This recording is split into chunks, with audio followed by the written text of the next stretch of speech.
Chapter 16, in the form required by law, the writing. We finally made it to the last element of the contract. We started with our agreement. The agreement is formed by the offer and acceptance. Once we validly and unconditionally accept an offer, we've got a contract.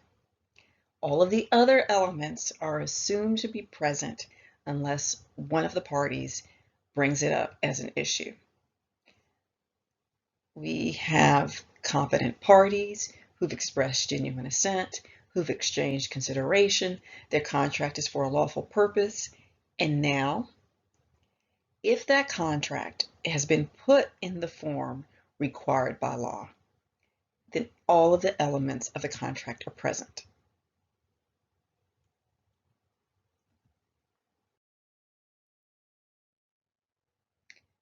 Enforceability of oral contracts. So let's talk for a second. Generally speaking, oral contracts are enforceable. A lot of people think that they are not. They think a contract must always be in writing, but that's not the case. There are really only a few categories, 6 to be in fact, that the contract must be in writing in order to be enforceable. If your contract does not fall into one of the 6 categories that we're going to look at today, then it's okay if your contract is oral.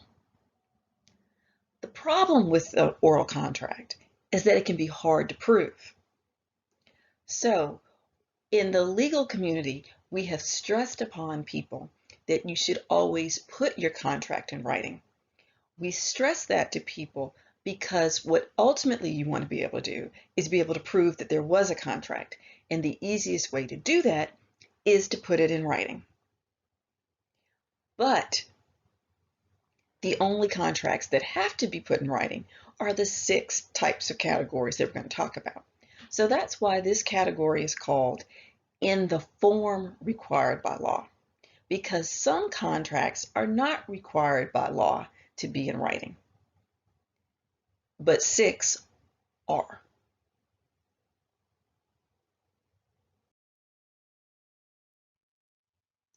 So although oral contracts are enforceable, there are 6 categories of contracts that must be in writing in order to be enforceable.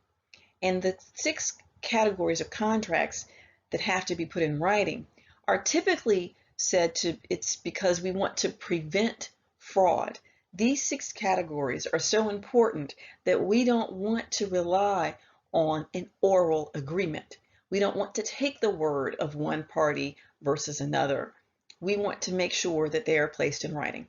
And so the statute of frauds is actually saying, in order to prevent fraud, these categories of contracts need to be placed in writing. So let's look at the first one. Agreement that cannot be performed within 1 year after the contract is made. So if you have an agreement that cannot be performed within 1 year, then it must be in writing. So what's an example of that? You probably everyone in the class is involved in one of these contracts. Think of a lease. When you enter a lease for an apartment, typically you are leasing it for at least 12 months. So that contract won't be fully performed until the 12 months has ended. That type of contract must be in writing because it cannot be completed in under a year. If it's going to take a year or more to complete whatever the parties have agreed to, that contract must be placed in writing. Why? Because we want to prevent fraud. We don't want there to be any question as to whether or not the landlord has agreed to lease the apartment to you for 12 months. Category 2, agreement to sell or a sale of an interest in land. Any contract relating to selling land or anything attached to land, like a house, a building, those types of contracts must be in writing. Why? Because we're trying to prevent fraud. Selling a house or selling land is important. It's a big deal. We don't want to take your word for it that someone said that they would sell you their house. If someone agrees to sell you their house, it needs to be in writing. and it doesn't matter how much the house cost. The issue is whether or not the contract involves land. Promise to answer for the debt or default of another. This is when you agree that you're going to pay someone else's debt, a debt that's not your own. Again, you might understand why we want this in writing. This is kind of extraordinary, right? People don't go around promising to pay debts of other people willy-nilly. We want some assurance that you really do intend to do this, because you're not legally obligated to pay for other people's debts. So promising to pay the debt of someone else must be in writing. What's got to be in the writing? So we know our categories of contracts that need to be in writing. What must the writing contain? Well, first of all, it's not formal. It doesn't have to be typed. It doesn't have to be on 8.5 by 11 paper. It doesn't have to have a seal. It could be written on scrap paper. It could be in a text message. It could be in an email. It could be on a napkin, as long as it has the two following things. I'm going to say them in reverse order of what's on this screen. First, it must contain all the essential elements of the contract, i.e., our car. I, seller, sell to you, buyer, my Honda Accord, 1986 Honda Accord for $2,500. If those were all the essential elements that you all agreed to, that's all that needs to be on there. And it doesn't even have to be as formal as what I said, as long as all the essential elements. I will sell you my car for $2,500. If you only have one car, that's going to work. Or I will sell you my 86 Honda for $2,500. Now, the next thing that most people will do in that situation, because we intuitively know to do so, even if we don't know the law, is then we're going to sign it. Now, if the seller was writing that, they probably would be the one to sign it. And they would sign that little slip of paper where they said they were selling you their Honda for $2,500. So that comes to the next piece, signing. Who has to sign the contract? The law only requires that the party that you are trying to enforce the contract against have signed it. So, if I'm the seller and I scribble on a piece of paper, I'll sell you my 86 Honda for $2,500, and then I sign my name. If something goes wrong with the car, the only person in that instance who has signed it is the seller. So the only person this contract can be enforced against is the seller. If there's something wrong with the car, the buyer can refer to that contract and say, even though it's a scrap of paper, that's what you agreed to do, and they can enforce it. But if the buyer breaches the contract in some way, their payment fails, payment bounces, they don't ever show up, the seller will have a problem, because in the scenario I just described, the buyer didn't sign the contract. Because recall, you must have the party you want to enforce the contract against to sign it. So let's go over that again. The law only requires that the essential terms of the contract be in the writing, and that the contract has been signed by the party that you're trying to enforce it against, the party you plan to have bound to the contract. So how does that work in practical scenarios? In real life, when you're entering a contract, you can't know ahead of time who might breach the contract. If you did, you wouldn't enter the contract with them. We all assume everything is going to go well. We don't know what problems might arise. If that's the case, then it behooves each party to want the other party to sign the contract so that they can enforce it against them in case they do breach. So sellers want to get the signature of buyers on contracts, and buyers are going to want to get the signature of the seller on the contract. That way, if the other party breaches, you have their signature and you can enforce the contract against them. So we have two different rules here. The law requires that only the party that you're trying to enforce the contract against have signed it. In practical real life, I am telling you, your legal advice is you get everybody to sign it so that you will ensure that you've got the signature of everyone that you might potentially want to enforce the contract against. We'll talk about this when we do our discussion problems, but I want you to keep that straight. The law only requires the signature of the party you're enforcing it against. In real life, that means get everybody to sign it because you don't know who might breach.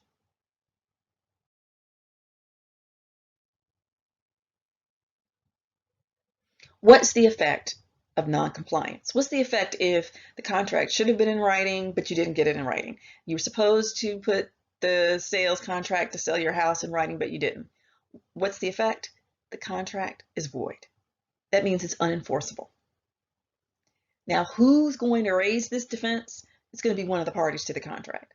As I gave you that example with our used car, if the contract wasn't in writing, but everybody performed, did their part, and didn't have a problem, then nobody's going to raise the issue, and it's not a problem. There isn't any oversight or police. The court isn't going to say, you entered an oral contract to sell your home. It should have been in writing. You can't do that. Nobody polices these things. The only parties who are going to bring these issues up are the ones who are on the contract. It's somebody who made the oral contract, likely who's trying to get out of it, who's going to raise this as an issue. And once they do, if they're right, if the contract was one of the 6 that needed to be in writing to satisfy the statute of frauds, the contract will then be void.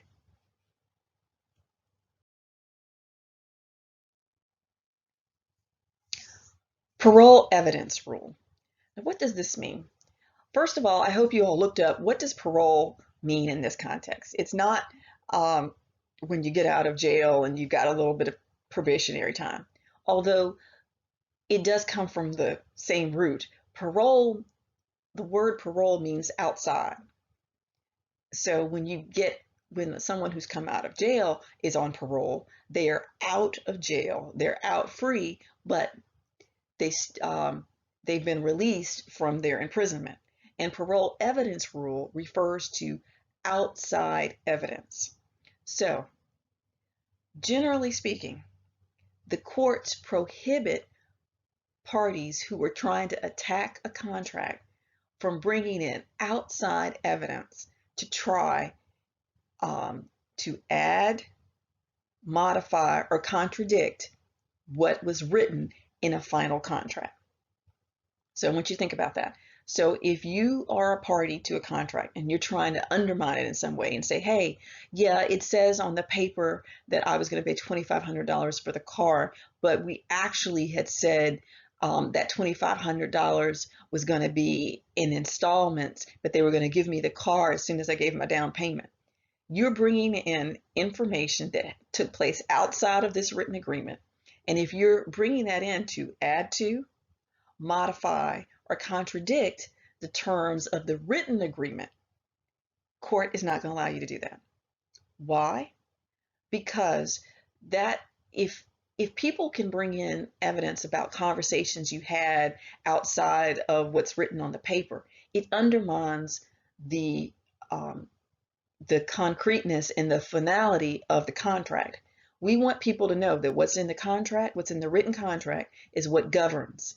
That is the deal. If you want these terms or these other provisions to be part of the agreement, then they have got to be in the written contract.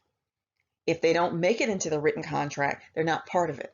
And I have been involved in negotiations where that has happened, where parties went back and forth and they talked about different things that they wanted in the contract, but then when the written version started circulating, they forgot to get those other provisions that they had talked about into the final draft.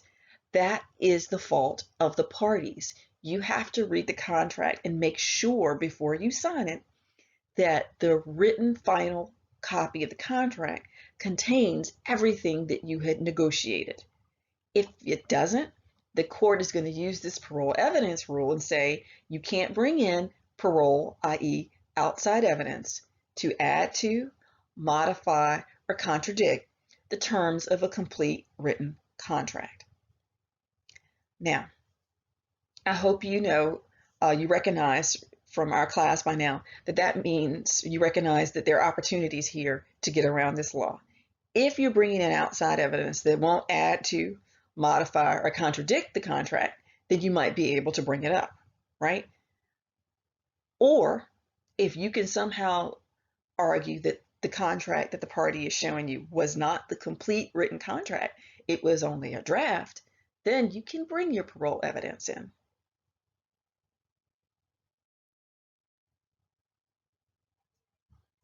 How do we interpret the contract? So sometimes we get into a situation where we've got a written contract, but the parties disagree about what the contract means, or like what certain provisions were intended to mean or say, or what or how to view them. So our courts have certain kind of standards that they go by. First of all, courts always strive to determine the intent of the parties. How do they do that? They look at what's written. We call it the four corners rule. The court is going to look at what you actually wrote within the quote four corners of the document. They're not going to listen to parole evidence. They're not going to look at outside contracts. They want to see what's written in this one. Then, unless you define terms in your contract, then words are going to be given their ordinary meaning, i.e. what they mean in the dictionary. Which is why if you've ever looked at a contract, and I'm sure if you have a lease, if you pull out your lease, you'll see that terms are defined in the contract. They will define what lessor means. They'll define what lessee means. They'll define what they are referring to when they say prorated or what the term means. Why? Because there is this body of law that says if the terms aren't defined in the contract, then the terms are going to have the ordinary meaning. So if you want words to mean something in particular in your contract, then you need to define them. And every well-written contract will have probably in about paragraph 3 or 4 a definition of terms. Incorporation by reference. Now, this sort of contradicts the first element about sticking with the four corners of the document. Incorporation by reference means that if we have a situation where the court can't determine what some provision in a contract means, and the parties are disagreeing as to what it means, the court will look at other documents between those two parties about this same transaction to see if they talked about it or defined the terms somewhere else.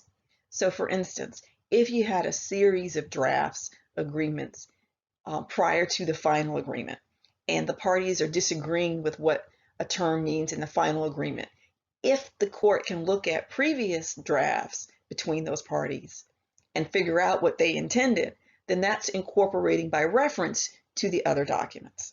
And this is just a manner of figuring out what did the parties intend when they wrote this agreement.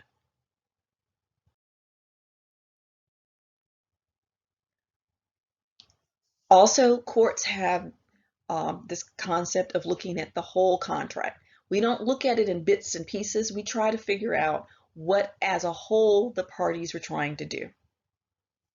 Then we have a series of rules that the court follows if there are contradictory or ambiguous terms. For instance, if we have a printed, type contract, but then parties have written something over it, we have a hierarchy of what we go with. Writing prevails over pre-printed forms. So if you've got a contract and some party wrote notes along the side or in the margin, or put a line through one of the typed sentences and wrote something over it, the court is going to go with the handwritten items over the pre-printed ones. We also go with written words over figures.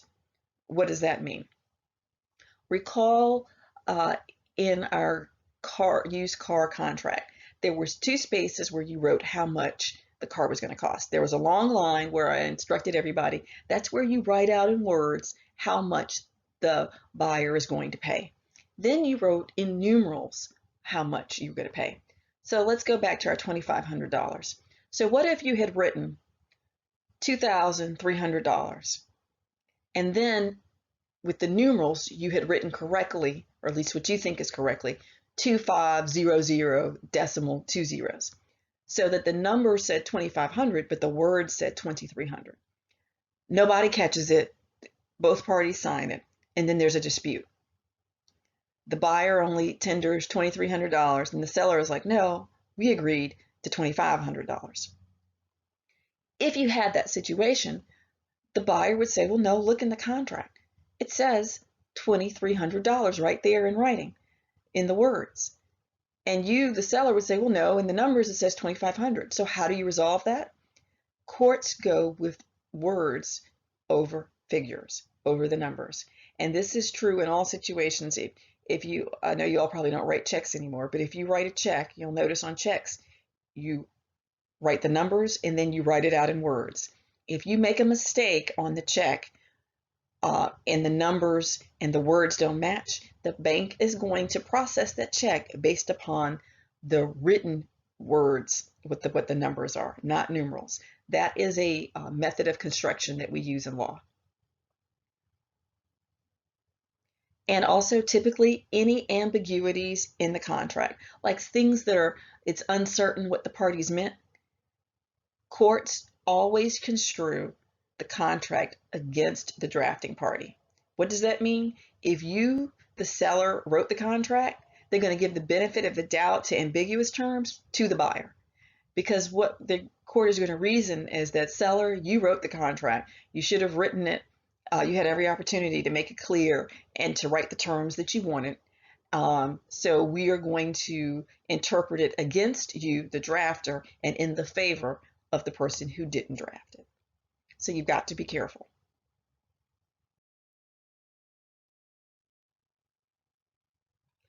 Finally, the law imposes a couple of things in the contract. One, every contract, in every situation, the law assumes that all the parties are acting in good faith and above board, i.e., that they won't be trying to commit fraud. That is a implied covenant. The covenant, again, means promise. So the law imposes upon the parties that everyone is promising to act in good faith. Why is that important? Well, because if you can prove somebody wasn't acting in good faith, that gives you another cause of action that you can pursue against them. Also, in terms of trying to interpret contracts, courts will look at the conduct of the parties and what's common or customary in their industry or trade. So this comes into play if we have, again, this goes back to trying how to construe the contract. If things are ambiguous, we're not sure what the parties meant, then you might be able to bring in evidence of how we acted or what those terms meant or how did we operate in all our previous contracts if there has been previous conduct between the parties. Like if the buyer and the seller regularly do business together and they've had previous contracts and you've got a dispute in the current contract, you can use your previous conduct to show what we meant. Also, you can use what's customary in the trade to say, hey, sellers of cars, of used cars, typically give these kind of warranties, or they typically require these kinds of features in a contract. And so you can get the court to do what's common in your industry, even if the two parties in the actual contract failed to cover it. So we will go over all of these in our discussion problems. Please go back over your reading and look at all the different problems, and you can use all of this to help you work through this process.